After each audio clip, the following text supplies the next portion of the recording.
My name is Don Price from Atlassian, and I'm Atlassian's word futurist. But at Experts Unleashed, I want to do something different with you. I want to bring experts from their field to you.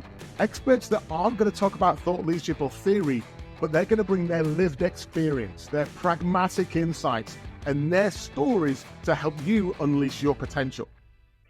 So the format of this show is incredibly simple. It's all based on three things. Every single session we do with an expert and Experts Unleashed, we're going to have three chapters, three core things that they are famous for, where we go through the theory, we go through the practice, and we get them to share one insight that you can try. So listen in for the three chapters. Welcome to our next episode of Atlassian Experts Unleashed. This one I am especially excited about because we have a bonanza, a 2-for-1 experience. For those that don't know, Experts Unleashed, it's our frustration at generic thought leadership, which essentially is meaningless, and best practices, which we know are not true. And instead of that, we're going to chuck those out the window, and instead we're going to bring you experts. These are experts in their field with insights, with research, with examples and exercises they can give you. So you, every leader in the planet, every knowledge worker in the world, can get better at what you do. First of all, I just want to acknowledge I'm joining you from Sydney, Australia. I want to acknowledge the Gadigal people of the Eora Nation, the custodians of the land I call Sydney today, and pay respect to elders past and present. Now, these two absolute legends, a very quick intro from me, and we want to hear from them. We don't want to hear from me. I'm going to go in age order. I'm not going to give away the age, but I'm going in age order. So first off, we have the legend that is Bob Sutton. Robert Sutton, Bob Sutton, you can call him whatever you want. He will respond. I'm not going to give away his age, but he was born in Chicago, and let's just say it was a good while ago. Graduated in Michigan, and he's worked at Stanford since 1983. That means Bob is due for his Ruby wedding anniversary with Stanford. If you could capture Bob's energy, you would want to know what supplements he takes on a daily basis to be his vintage and so excitable. Within his, I'm going to call him his co-conspirator, Hey Guevara Rao or Huggy Rao, to his friends and other people that will share a wine with him. A slightly younger vintage, born and raised in India, I believe, graduated on the East Coast of India from a university there, Andhra University, and is the Atholl McBean Professor of Org Behavior and HR, been at Stanford since 2005. Now, I've not just picked two randoms that happen to be at Stanford Uni. I've picked two randoms that happen to work together. I nickname them the odd couple. I don't know what happened on what campus that these two crossed paths and thought, sod it, let's write some books together and get angry with the world. Bob's famous for some of his own material, Atholl Survival Guide, I recommend that for every leader, and the No Atholl Rule. But together, two absolute brilliant books. Like, whether they're bestsellers or not, I don't care. They are must-reads for every leader out there. Scaling Up Excellence was the first one I read, good few years old now, but everything in it is as relevant today as it was when that book was written. Bob's got a copy. He'll sign it for you if you ask nicely. One of the things in there, we might come on to this, Buddhism versus Catholicism. Like, do you optimize locally or globally? There was some stuff in there. I'm like, as a growing leader, that just made sense to me.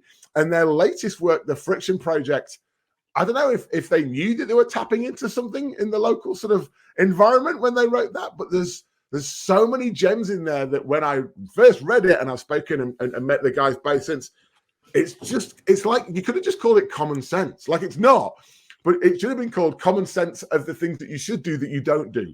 So again, another must read. Now, we always start our episodes with a little bit of a gem from the My User Manual. Now, chaps, you both chose the same thing, right? The thing that annoys you. So if you were drawing My User Manual and share with leader Bob, I might go with you first. What are the things that really get your goat? They wind you up and they make you suboptimal. So do you want me to go through my list of three? I mean, go for it. Why not? Okay. Jerks, assholes, people who leave people feeling demeaned and de-energized. Yeah. That's why I wrote the No Asshole Rule. Something that Huggy and I have worked on, and I've been working on going way back with Jeff Pfeffers. Posers, people who use talk as a substitute for action. Sometimes it works. All the bullshitters and thought leaders out there. I call them theater runners because they create theater, but there's no actual action. There's a wonderful story and narrative and show, but behind them, nothing. Yes, that's and then finally, and then I hate to name a company, but I'll use the word Boeing. This is senior leaders who blame everything but everybody and everything but themselves for things that go wrong. It's everybody else's fault. So those are my. There's no amount of me off. there's no amount of inquisitions and independent auditors where they'll ever take the blame. It's always someone else's fault. Yeah, I want to be paid $33 million to run a really crummy company. Anyway. And be guilt-free in the process. That's I love right. that. Yes. I love that. Thank you. Bob, Huggy, what about for you? What are the three things that annoy you? I think the first thing that annoys me the most probably is people who don't have respect for other people's time. Yeah. That really pisses me off no end. Oh. So that is one thing. The other thing is people who basically waste your time in meaningless exercises, rituals, and the like. As one executive education participant told us, he put it rather mischievously. I feel venturesome in this conversation with you to put it on the table. And Dom, we asked him, how would you define people who actually piss away other people's time? And he looked at us and said, our preferred name for them is clock suckers, he said. Yeah, time thieves. And they're everywhere, right? But again, Bob, similar to yours, they do a nice dance. On the surface, they look good, but you're like, I think we did this dance last week and nothing changed. But you've sucked another 90 minutes of mojo out of me. Right. And the last thing is people who spend most of their time planning the wedding rather than the marriage. Ah, yes. I find people like that to be a real problem to deal with. Yeah, so those would be my. They plan the event. They're happy to talk about the important project they're about to take on. But once that project kicks off, nowhere to be seen. Or they specialize in announcing new initiatives. Literally, the minute you said that, the visual of those people just popped into my head. Thankfully, I didn't say their name because I'd end up with legal proceedings. But yeah, I imagine every watch is like, we know that person. They're like, ta-da! Announcing. Yeah, like, exactly. Well, a good example of that is actually the very first paragraph of our book, since I will name people, describes a email that was, I think, 1,266 words long with a 7,500 word attachment, inviting all 2,000 members of the Stanford faculty to spend a Saturday brainstorming about solutions for our new sustainability school. And I have no idea. You just sort of do the math. I have no idea how, maybe there's some method how 2,000 people could brainstorm. And plus, we had a lot of other things to do. So I think it's a pretty good example of both theater and planning the what do you call it? Planning the wedding, not the wedding marriage. rather than the marriage, Bob. Yeah. God, you guys are so good at it. And having just got married, like you can imagine straight away how that would feel, right? You've put all the effort into the day, but nothing into how you're actually going to spend your time together. So the flow of the show is we pick 3 chapters. You guys have picked 3 chapters. 3 I'm very happy with, because if I was picking 3 for you, I reckon these would be in there. We've got addition bias. We've got broken silos and broken connections. And we've got jargon monoxide. Again, when I first read about that, Bob, I think it was in a conversation with you. I'm like, oh my God, if you could have removed jargon monoxide from my life, I think I'd be 10 years younger. I would have had a lot less conversations. If we start with addition bias, and either of you take this one, just talk us through, like, what does that smell, look, and feel like, and how does it appear in an organization? Huggy, why don't you kick us off and I'll jump in? Yeah. So, Don, when Bob and I were sharing the message and the ideas in our book, Scaling Up Excellence, we found that top and senior echelons of leadership responded with a lot of enthusiasm. But as we went lower down to the middle and junior levels, the lament we heard was, it's very hard to get anything done. Yes.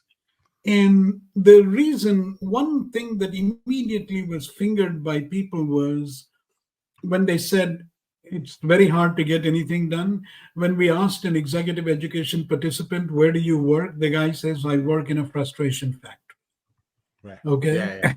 Yeah. And the other thing that really floored us in many ways was how big a problem time poverty was. Yes. As one young woman described it, I get tired doing mindless coordination work. When I Yeah. go home, I only have the scraps of myself for my family.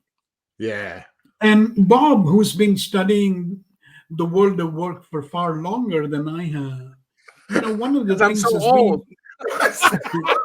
no, he has. I mean, he's been studying it since far longer than I have. And the thing we kind of realized is time poverty is a very pernicious thing. We won't bore you with research studies that get at that. But the big problem was time poverty was being compounded by addition bias, the Yeah. tendency of human beings to always add things rather than to subtract. Yeah. So our favorite study was done by Lydie Klotz, one of our friends. It's a very nice series of 20 studies. And it doesn't matter what you ask people to do, build a Lego model, plan a vacation, reform a university, we just add.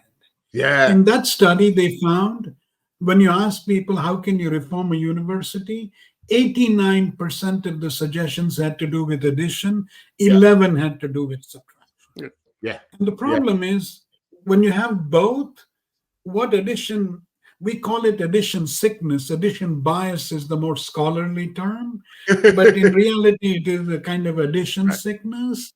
And what it does is it overwhelms people, enrages them, and most of all, it inhibits you from being curious and helpful to other people. Yeah. You kind of just say, help other people, man. I just don't have the bandwidth to do that. Be curious, forget it.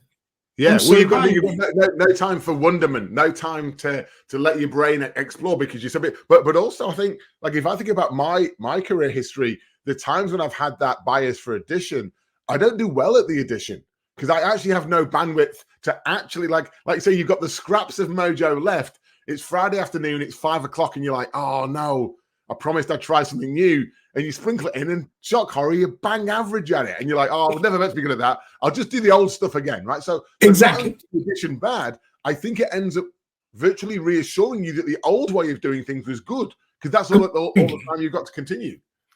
Completely. So I would just add, so Huggy's talking about, and we're so far talking about a very powerful what goes on in our brains. But then when you think about what happens in organizations, it's sort of a yes, and things can be even worse because many organizations we know, especially large, complex organizations, they have incentives for people.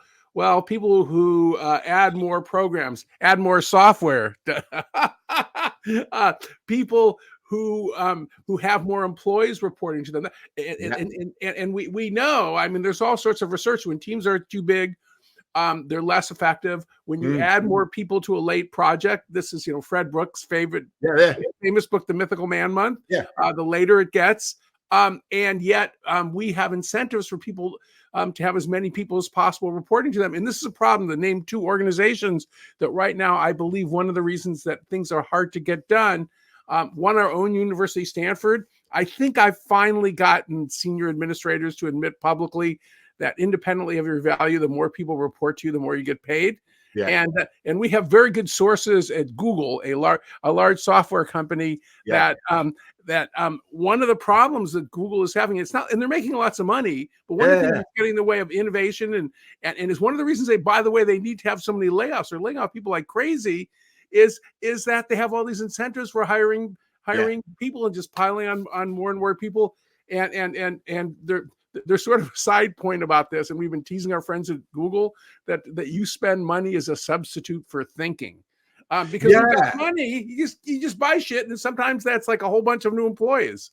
So that's a hell of a good call out, right? So there's the psychology of we're naturally predisposed to add, right? There's then the organizations we're in are like, you know what, Dom, if you arrive at your performance review, let's imagine a parallel universe. One of them, you've created some new stuff.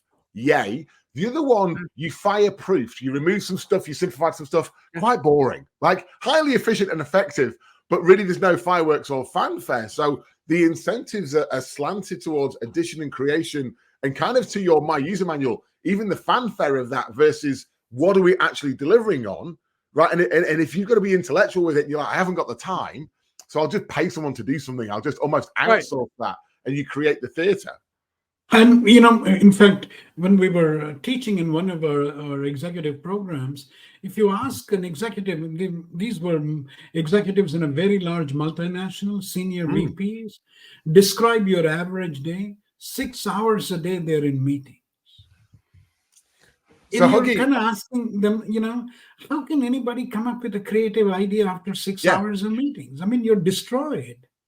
So I remember, Huggy, being a guest of yours at one of your Stanford exec lectures, right? And we had the lunch afterwards. And I was chatting to what I thought were like the most prestigious organizations when you look at the badges, really senior people. So in my mind, I was like, these are going to be like knocking it out of the park every day. So I'm like, I'm a sponge. I need to just gather from you your amazing insights about how you do all your awesome things. And answer by answer was like, I'm drowning. I'm sinking. And it was all stuff. It wasn't majestic things. They weren't solving world hunger or curing cancer. They're like just a lot of admin and bureaucracy and things. Exactly. Well, one of my favorite things about the best practices game is that we tend to identify organizations that we think are absolutely awesome. And if we just imitate everything they do, they'll be more effective. And the famous one that my colleague Jeff Pfeffer used to like to say is that if you actually looked at stock market returns, one of the most impressive CEOs in the history of U.S. industry is when Herb Kelleher headed Southwest Air. Herb Kelleher, and we have this on this is not third hand. This comes from two different heads of HR. He'd drink a quart of wild turkey bourbon a day and smoke 3 packs of cigarettes. This was the era he could smoke on planes. Yeah. And so if you take that logic, we would say to CEOs, so how come you're not smoking? It's 11 o'clock in the morning. You're way behind on your bourbon consumption. Yeah, we're very selective, right? We pick, well, but it's also a lot of marketing. We pick the bits we like and go, if we just put bean bags and ping pong tables, we're going to have innovation, right? And you're like, no, there's more of a rich tapestry than that. So, guys, what's the antidote to an addition bias? How do we sense it? Because it feels quite. When you say it feels quite obvious, but I'm like, I've been guilty of that before. So maybe it's not. Well, first of all, and Huggy is very good about this, is that in the beginning, the research shows, the Leidy-Klotz and other research shows that when you prime people to subtract, they actually are capable of doing it. Right. And if you look in the mirror and start working on it, you can actually do it. And I'll tell one story, and we have lots of methods in the book. I'll tell one story, and then Huggy, you start thinking stories too. So an example of when you prime it. So one of the things that we've done with more than 100 organizations is to play the subtraction game. Yeah, I actually just did it with a bunch of UK civil servants yesterday. 900 of them. Wow. I mean, start at the top. I'm going down to Canberra in Australia in a few weeks and working with the government. So I think it's the same thing. And anyhow, so this is 400 software execs, okay? VPs. And so we have a survey and we do the subtraction game. The number one thing, too many Slack messages. Messages are too long and they're irrelevant. And I love the head of learning development. She interrupts me. And I'm glad she said this, not me. She said, okay, I want every one of you to look in the mirror. You are the people, you are the vice presidents, 400 vice presidents who are sending the Slack messages that are too long and too irrelevant. Start with yourself. And I love that. But that's an example of the subtraction mindset in not treating as an orphan problem. Huggy, I bet you got lots of other things here for Huggy, just before you start, Huggy, I just want to click on that, Bob, because there's an exercise I've been doing with leaders in a similar format, because I think a lot of times leaders are like, I need my teams to do this, but I'm fine, and that arrogance isn't having sway. The exercise I've been doing with leaders is the 5 L's, right? What did I love? What did I long for? What did I loathe? What did I learn? And what did I laugh at? Every 90 days as a leader, and you can only add in the longed for if you remove the loathed. And leaders look at me like, what do you mean? I'm like, you're full. You're cognitively full. You're time full. So don't sprinkle in the longed for. It's never going to happen. It's never going to stick. You've got to remove the loathed first. And even the exercise of going, and this isn't about the project or the org or the team. It's about you as a leader. What did I do as a leader in the last 90 days that I didn't like, that's not adding value or a dividend? And how do I actively remove it? And it's not easy, but it's valuable. The ego gets damaged. no one dies when you remove the thing that you don't like, right? But your ego does take a bit of a ding, but you then got the space, the time, the freedom, right, to add in that longed for. So I think that balance of you've got to remove to add is a healthy one. Sorry, Huggy. Just extending the remarks that both you and Bob made, Dom. One of the simplest ways to get people to do subtraction is it's a variant of the subtraction game, but you rightly fingered loathing as the prime driver of subtraction. But you could also think of laughter as a driver of subtraction too. Yeah. And here, what some companies are doing is they actually start with something called a Ridicu-List. And the Ridicu-List is all the stupid things the team or the company or the division does. Yeah. And then you say, how do we kind of pare this shit down? And now, can you imagine what would happen, Dom, if you were having a one-on-one with your subordinate, and instead of saying 3 months ago you did great and this and that, instead you spend time and say, hey, what's on your Ridicu-List? How can I help you remove stuff from your Ridicu-List? And you tell your subordinate, hey, I got all this stuff on my Ridicu-List. How can you help me remove some of these things? I think that would be a very, very different conversation and a very helpful way of subtracting. Yeah. So laughter can also be a prod to subtraction. So, Huggy, it's fun. I had a chat by the name of Ben Crow on the show recently. Ben was the mindset coach for Ash Barty, the female #1 tennis player, right? And he's mindset coach for a whole lot of sports people, but he also does a lot of CEO stuff. And he said, imagine there's only 2 states in the world. There's you're leading through play or you're leading through fear. And it's funny because your exercise that you just suggested, it needs to be led through playfulness. If you were to lead that through fear, if I was in a fear environment and said, so Bob, tell me what you think's ridiculous, Bob would say, nothing. Yeah. You're awesome. I love you. That's right. Yes, boss. You're good. So it's a funny ingredient, though, is that we need to kind of push that button on how do you create that environment where that idea can come to fruition. Exactly. So I love the idea of what is that sort of play and fear. The one other thing that I would add in terms of method, just in general, since our books, we talk about friction, what ought to be hard and what ought to be easy, is that what I think what really smart leaders do is they use good friction to clear to get rid of bad friction. And our hero here, and in some ways, it's almost like the definitive story of the book. And so I said bad things about Google, so I'll say something good. So this is Laszlo Bock, who wrote the book Work Rules. He was basically called the head of people operations, head of HR at Google for 8 years or so. And when he got there, they had an ingrained ritual, which made sense in the very early days, which was before they'd hire somebody, they'd interview them 8, 12, 15, as many as, and I did fact checking. He added as many as 25 times before making a decision. So and you can and just do the math about how many interviews you have to schedule, how many candidates you're pissing off and driving away. So what he did, Huggy, we lost your head. Sorry. Sorry about that. This is TV. Sorry about that. He's had his little playfulness. Are you already drinking, Huggy? It's only 3 o'clock in the afternoon here. I could take Herb Kelleher's beverage. The bourbon. So anyway, so to finish the story, I'm having a hard time keeping a straight face. To finish the story, what he did was he put in a simple rule, which was that if you are going to do more than 4 interviews before you make a decision, you have to write me, who is executive vice president of what essentially HR, like a note explaining why, and I have to give you permission. So I hate to say top down works, but sometimes exercising authority actually works.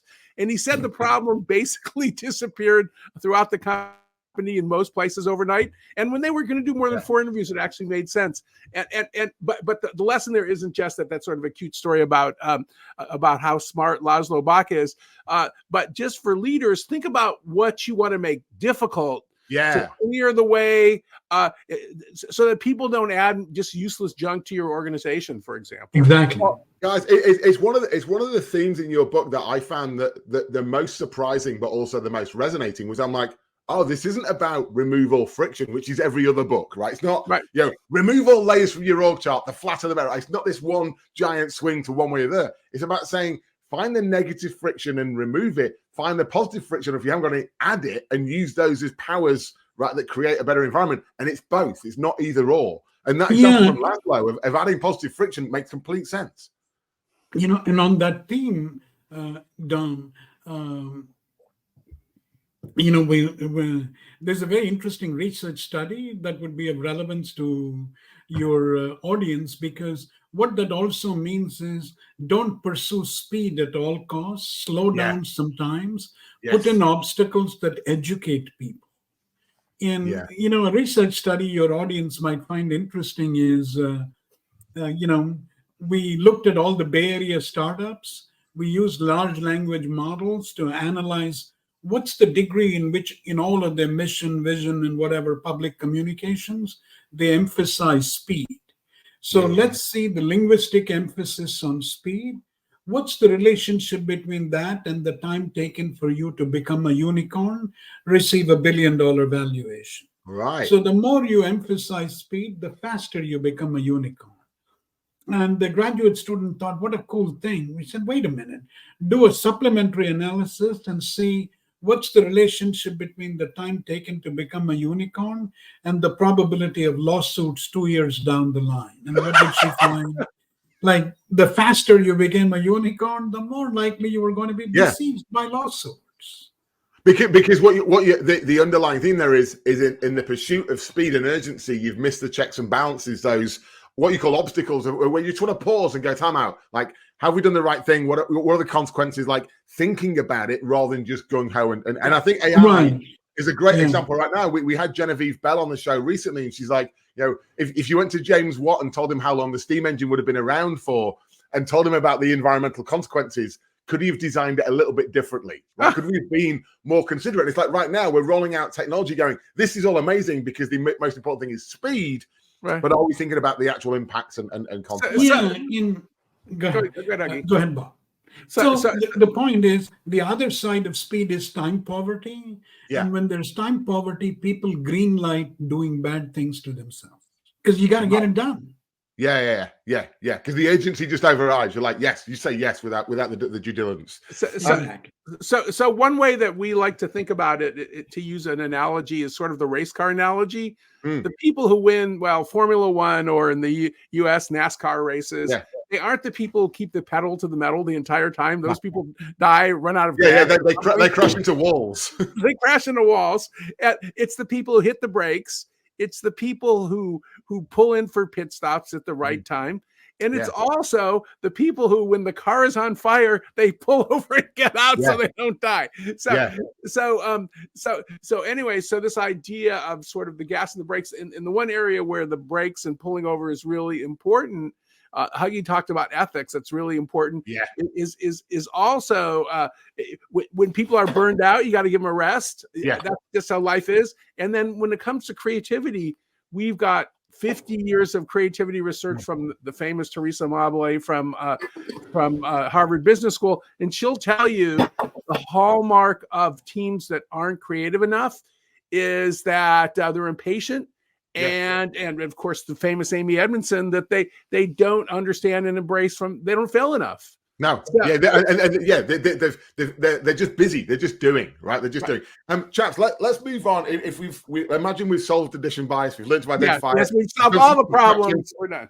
We're feeling buoyant. Let's talk about broken silos and connections, because this one, there's a lot of work I've been doing with executives right now, and I give them a choice of things that they might have as a superpower or kryptonite.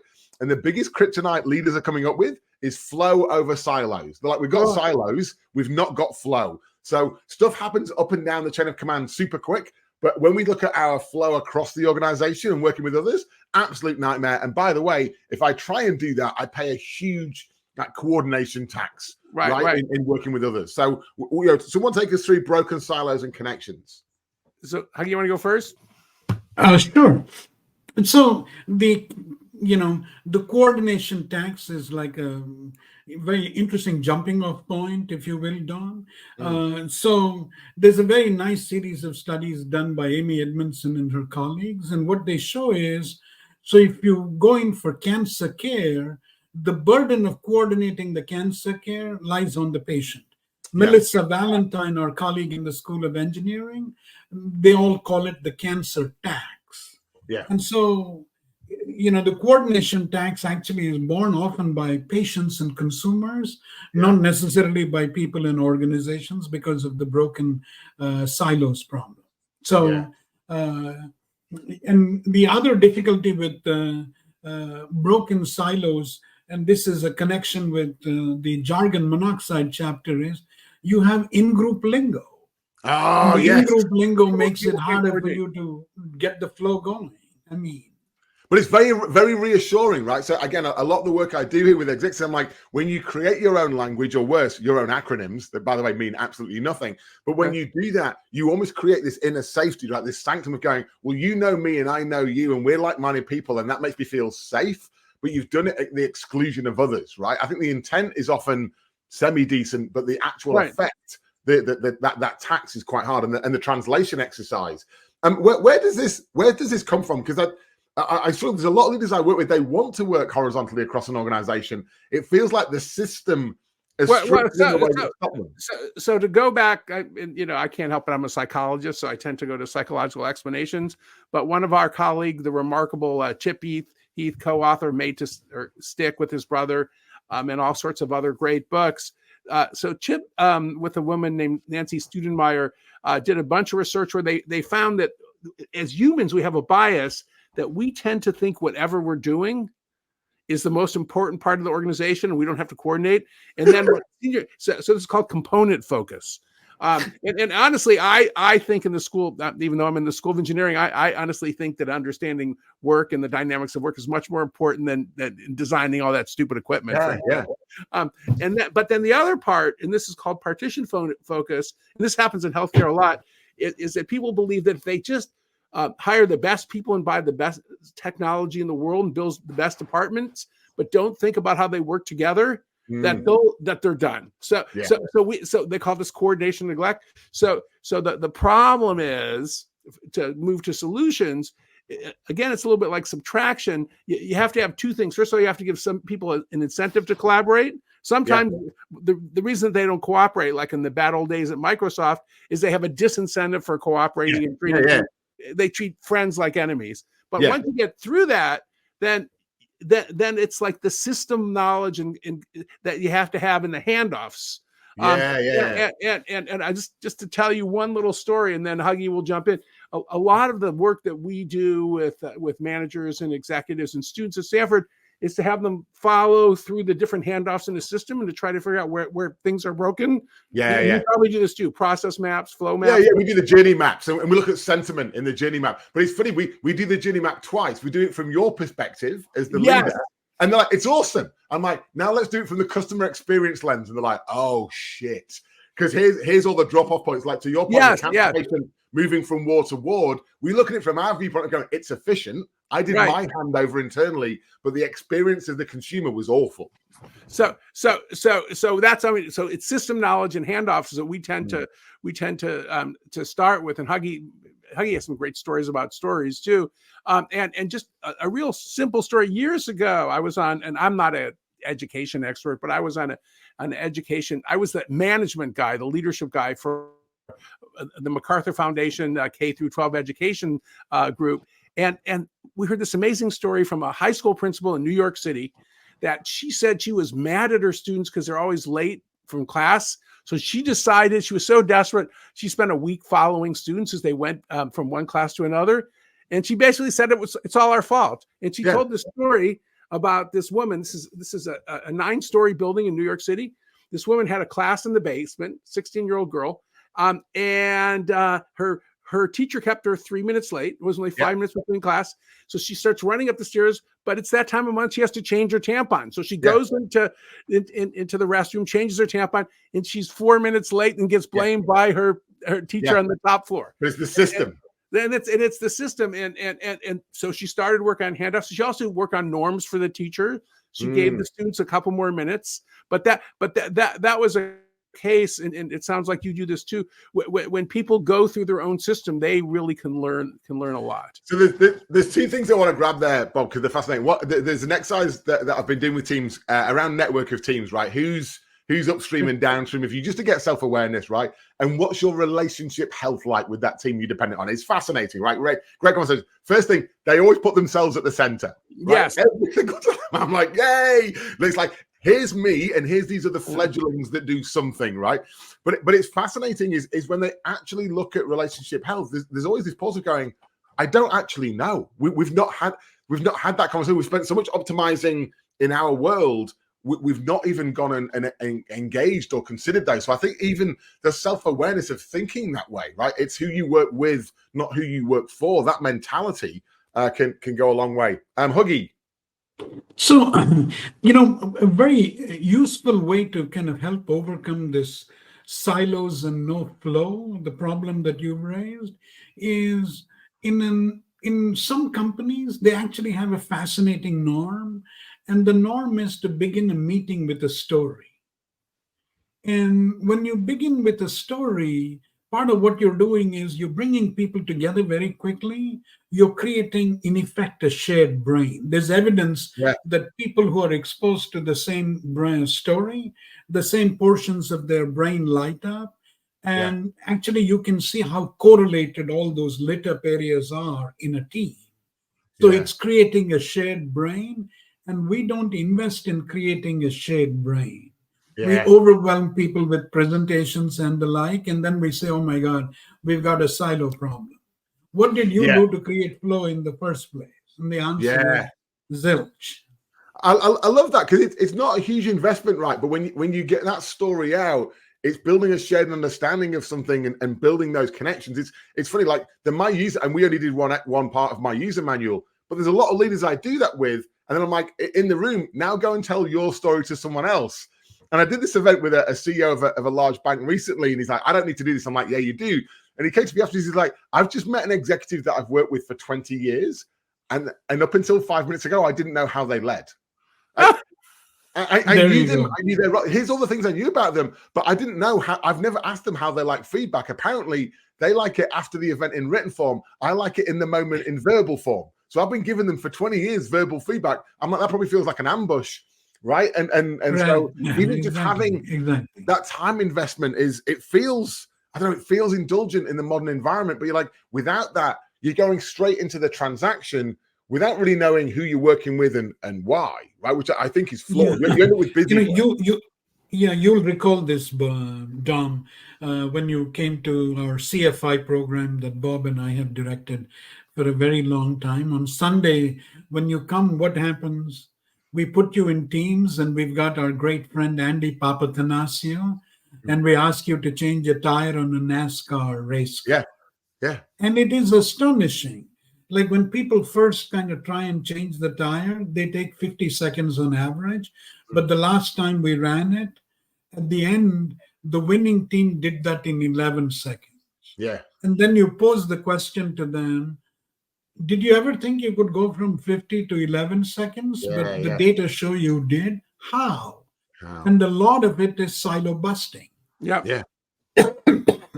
It seems obvious, but it's like there's so many things get in the way. There's some self-preservation, right? There's the promotion, right? You use the Microsoft example, the stack ranking, right? If I beat the next best person, I keep my job. Like there's a whole lot of incentives that stop me from the beginning. But also, I think there's a nuance in the chapter in this book when I read it around like pay it forward. Like building connections is saying what's the right thing to do for the organization and the customer, and how can I pay that forward? Which is a very different mindset than a lot of these, which is what's my goal, my mission, my thing, looking down, and how do I increase my chance of success, where we think we actually have to help others fail for us to be more successful.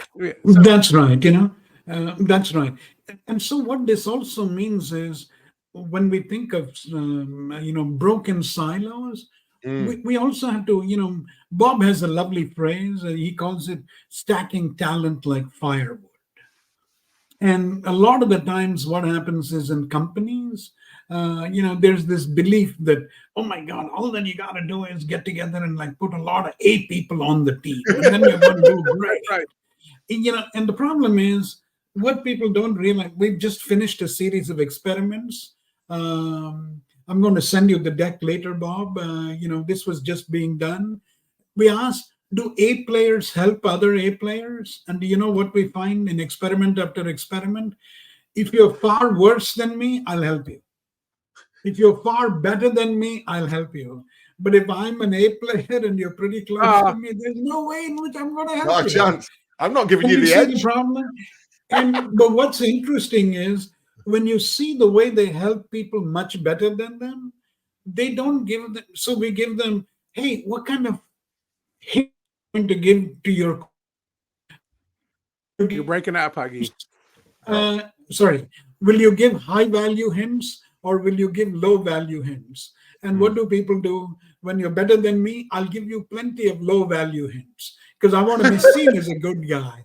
But the real high value hints, I want to keep for myself. So Huggy, can I ask a mischievous question?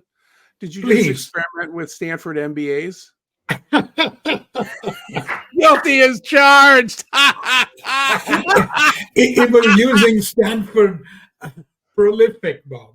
So MBAs participated, but certainly people who participate in our prolific participant pool, they were the people. But you're right, though. It's very easy Bob, to do. there's huge mischief in that question, but it's a good point. I got partway through an MBA in Sydney and I never quite finished it. But the only thing I got from that was the relationships. Academically, it was all right. It wasn't great. It wasn't awful, but it was fine. I don't remember any academics because I was working in the real world and it didn't quite feel relevant. But the relationships were amazing. Well, that's the Pfeffer who studied all this stuff on MBAs will tell you that's the main advantage of an MBA are the relationships and the prestige of your school, adding to your value on the job market. So what? I mean, just we should probably wrap up the idea of handoffs in a minute. But one point that I also want to do is to bring in the idea of subtraction. I won't name exactly the group, but I'm doing a talk next week. I actually figured out there's an internal consulting firm at Stanford that helps people simplify and improve their process, and they actually sometimes do good. And they showed me. So I'm speaking with them next week. And they showed me for a process actually to support faculty housing, which is very important to us as faculty members. Yeah. So there are two groups that have been doing this for years. First of all, they didn't like each other and they had destructive internal competition. So first they dealt with the collaboration and we're on the same team issue. So that's part one. But part two was the guy who's head of the unit showed me they had about 14 steps in the process and they cut it to 7.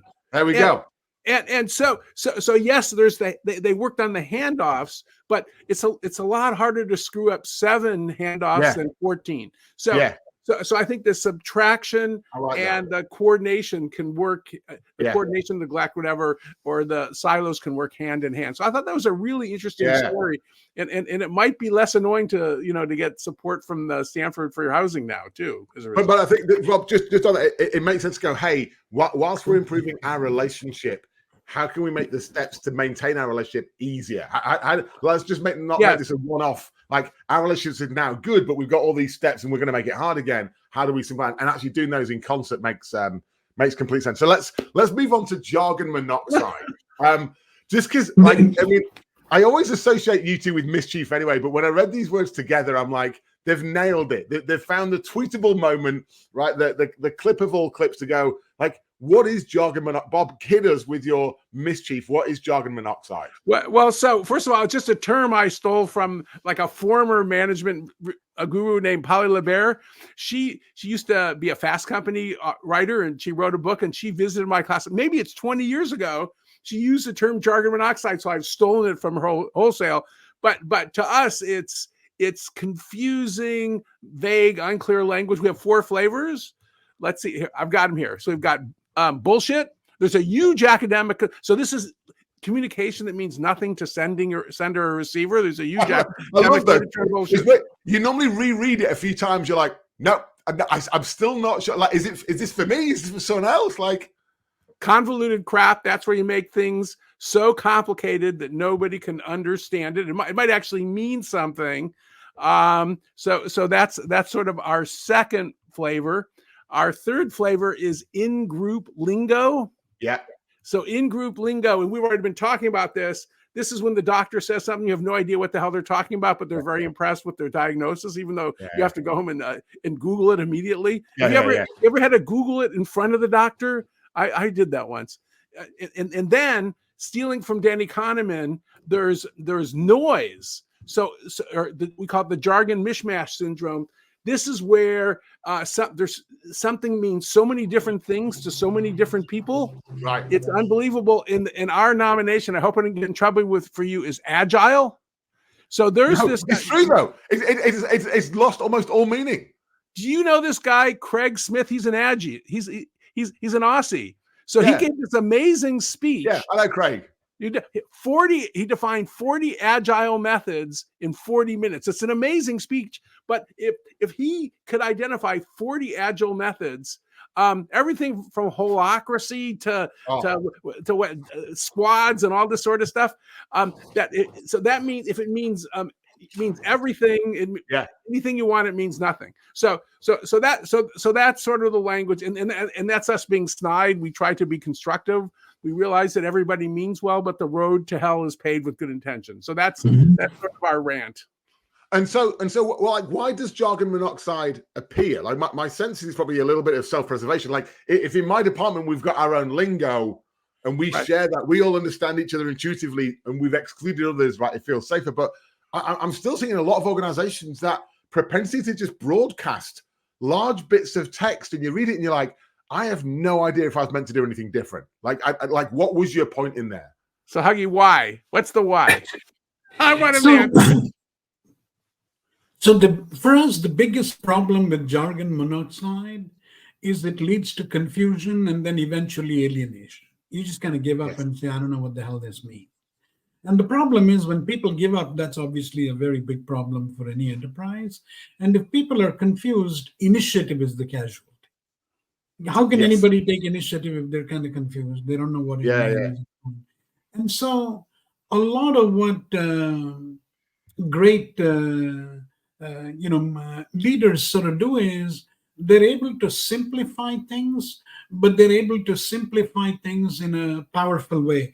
If we can mischievously use Atlassian as an example, one of the things you guys do is you tell people, hey, at Atlassian, don't have the customer. Yeah. And, it's a pretty simple idea. Now, and I remember Scott, when we wrote the case study, when we asked Scott, why do you use like bad words like that? And he looks at you and he says, hey, it means the same thing in Sydney, San Francisco, Shanghai. It scales really well. Yeah.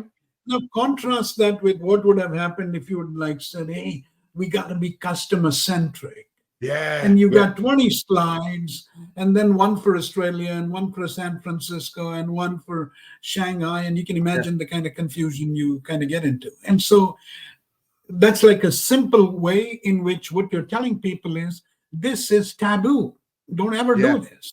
Yes. Everybody is clear about that.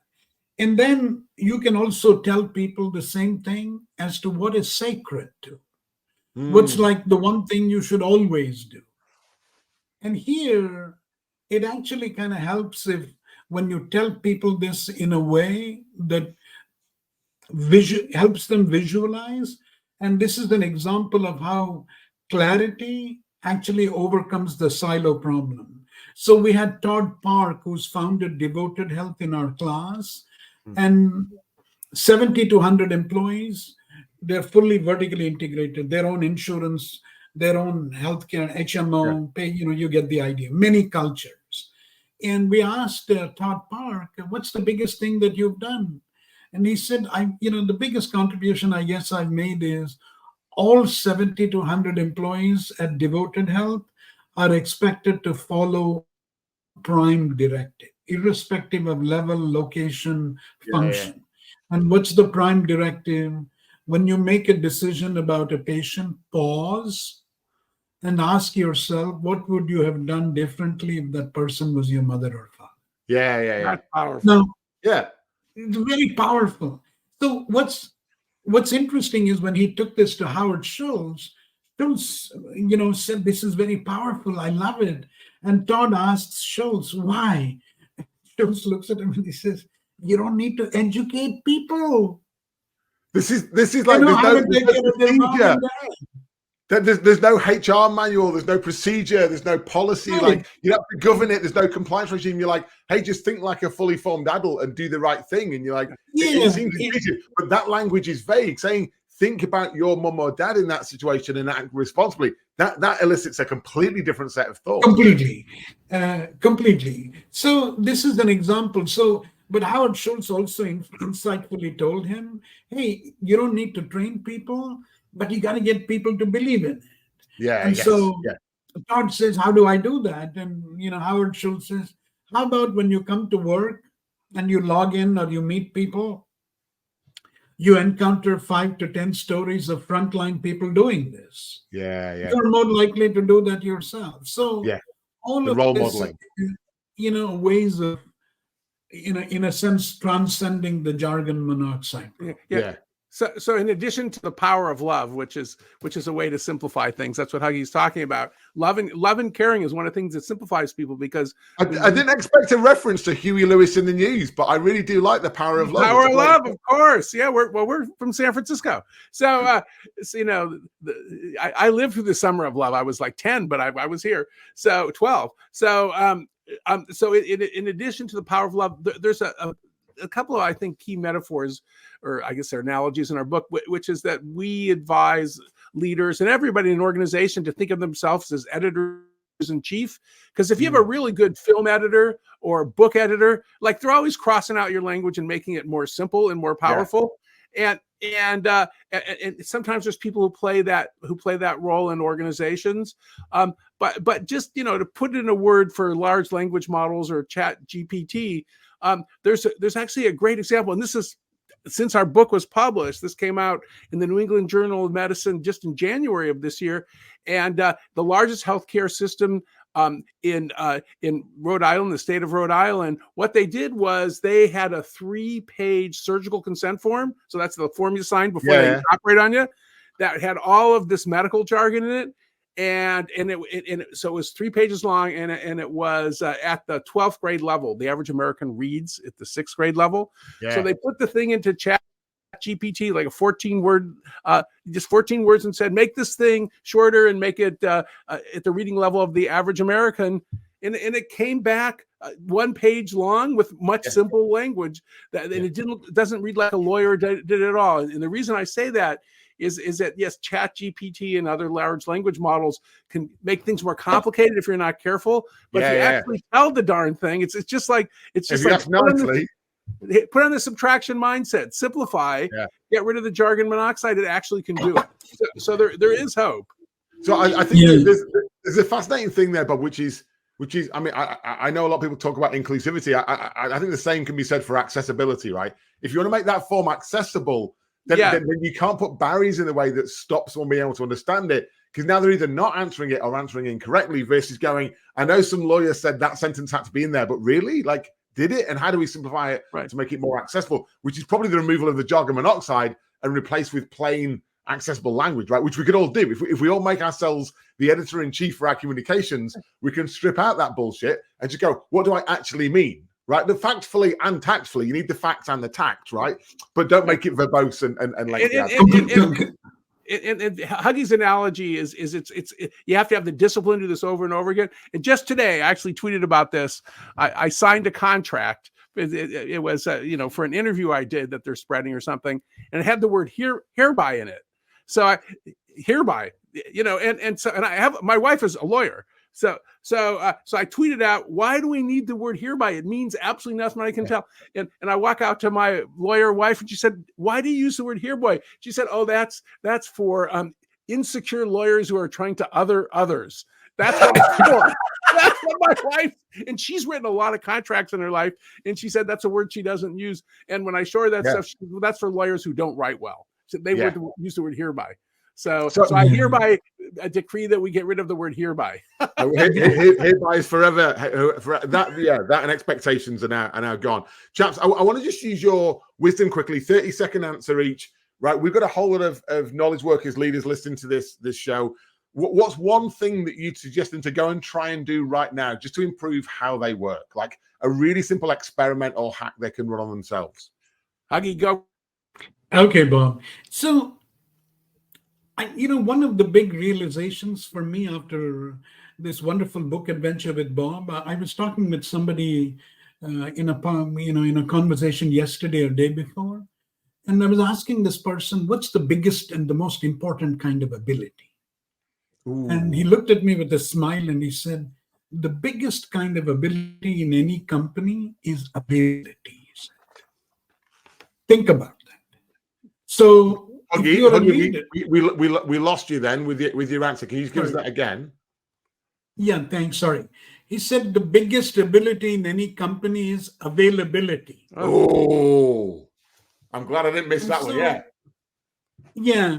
And so as a leader, the first thing you got to make available is time. Yeah. Which we've spoken about. The other thing that you have to make available is, ideas and information about what to do quickly. And I think we don't think of availability as, ability as availability. Yeah. We think of competences, 9 boxes. Yeah. Skills. Like yeah. Instead, what is it I can actually make available? Time, understanding. And if you do that and generally get out of the way, people actually can do great things. I love that. The only thing I'd add to that, Huggy, would be emotional. Like, are you emotionally available? Because I just find there's a lot of leaders that they'll pass out time, but they're not there for you, right? It's like if I get half an hour from you, don't be on your phone, don't be distracted, don't be somewhere else. Be with me and invest in that. Makes sense. Bob, what about for you? Well, I'm going to do a 10-second one and a 20-second one. The 10-second one is just stolen from Huggy. Make that Ridicu-List. Make that list of stuff that's driving people crazy. Just make it. And make it safe. The second one, which I'm also stealing from Huggy, and Huggy just uttered this in a sentence, and we devoted a class to doing this with CEOs of startups, is that for leaders, when you go into meetings, have somebody you trust count your talking time versus everybody else, and the proportion of statements you make versus questions you ask. And when we did this with first-time CEOs, 5 first-time CEOs of startups, who one venture capitalist described to us as like babies with loaded guns. They all had a lot of venture capital money. They'd never been CEO before. Yeah. None were 30 years old. It was amazing how much that information, especially doing it across 6 or 7 meetings, how much it actually helped them get better. Yeah. So those are my 2 tips. I love that. I actually, someone demoed about a year or so ago a meeting AI tool that did just that. Yes. It gives you a score at the end. And I was like, no, I didn't say much. And they're like, yeah, I don't want to know how I did in this interview. I said, no, you did really well. Really well. I don't know. One of the things that we do as part of Atlassian Experts Unleashed is a donation as a thank you for your time. Huggy, you picked a charity. Can you just talk to us about that charity, and we'll do the $500 donation for you. Thank you so very much, Dom. That's wonderful of you and Atlassian to do it. You're breaking up, Huggy. I